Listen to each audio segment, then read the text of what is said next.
Oh, hey there, dreamer.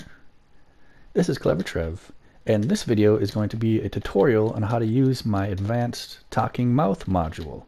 It is fully remixable, so please use it in your own dreams. I'd love to see what you guys create. So, if you're wondering how to use it, here we go.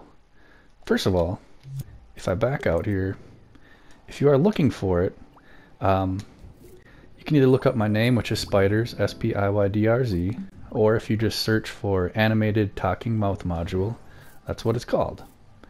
And so if we go in here and view it, you can see on the bottom left here, depending on what button you hit, it's going to kind of emulate different sounds that your mouth would make. So O for O-W-R, cross button for a F, S, V, square button for an E, triangle for an A or an E, R1 for an I or an A, and then if you want to say something like ah, it would be L1, and then left click or L3, he kind of does a smile. So that's the brief overview of how it works, but let's say you want to actually use it in your own creation. I'm going to back all the way out, we're going to just start fresh. I'm going to do a new element, and the first few things I want you to do is go to your guides, and I want you to turn your grid snap and then crank it down to 1/32. And next, let's just add it in there. I've already got it here, but if you're trying to search for it, you could just search Animated Talking Mouth Module, like I have up here. And it should be the only thing that pops up. And it is kind of hard to see, it's pretty small, so I'm just going to kind of place it down right around the center of the map for now. Now you need to decide which puppet you want to place it on. And you could put it on really any puppet that you want to, if you made your own puppet, or if you want to find one in the Dreamiverse. For this tutorial, I'm just going to use a default blank puppet. And I'm just going to place it down. Next thing I want you to do is go to your show and hide options, and I want you to turn on X-ray and also turn on preview invisibility. And next I want you to scope into the camera and delete the camera, because we don't need the camera. And now we're going to drag our mouth module up to our puppet's face.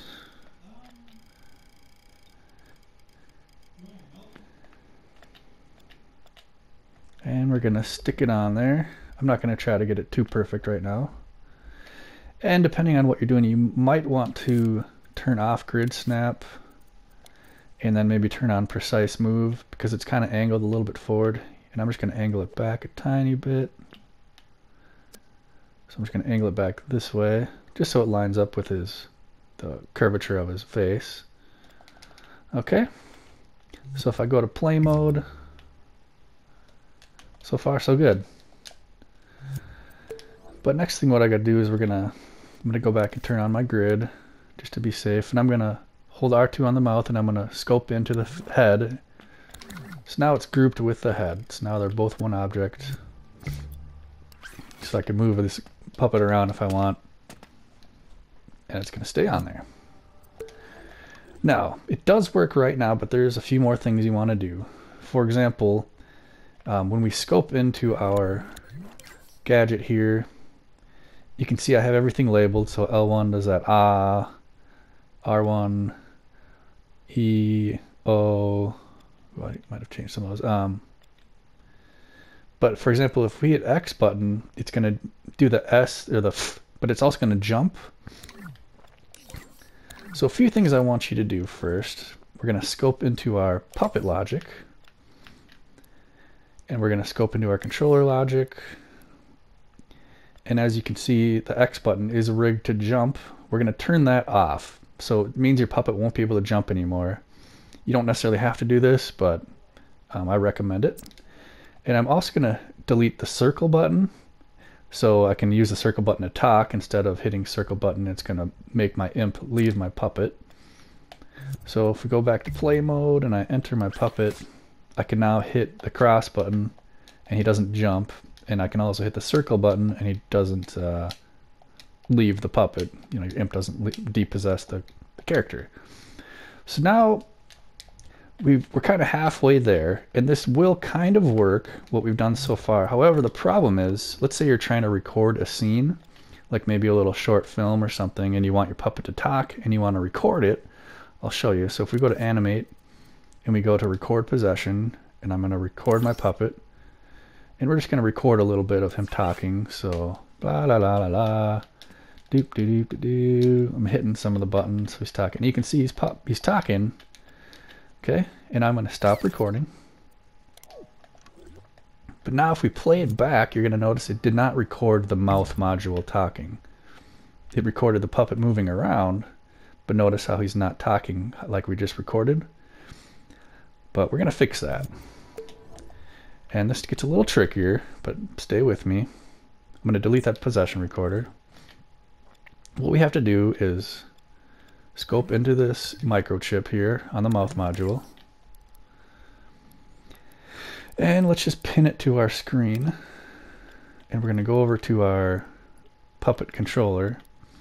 So you see we have two different controller sensors here.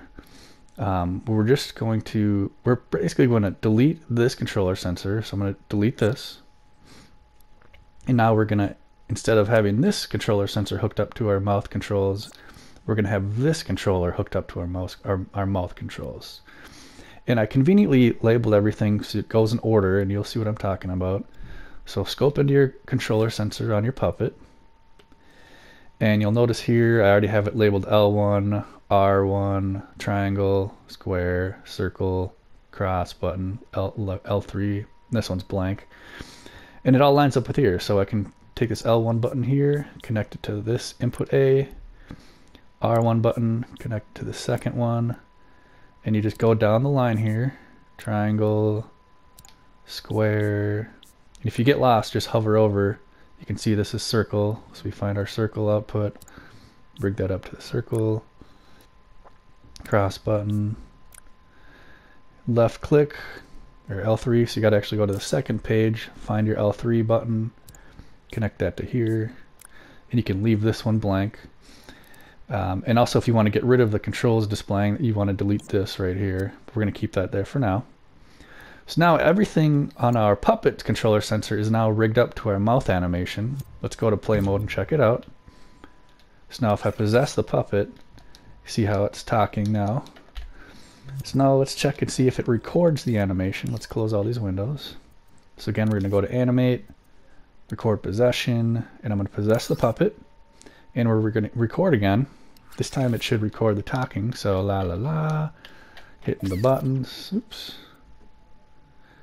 Didn't mean to do that. Okay, but either way, stop recording. So now if I go back to play mode, it should have recorded him talking. See? So if you follow all those steps, that's all you're going to need to do to get this mouth module to be fully functional, and it's easy to use. And that's basically it. So if you guys have any questions, comments, if you use it in some of your stuff, let me know. But yeah, just if you have any trouble, just throw it down in the comments below. That's about it, friends. This is Clever Trev. Dream on. Welcome to Clever Trev Gaming.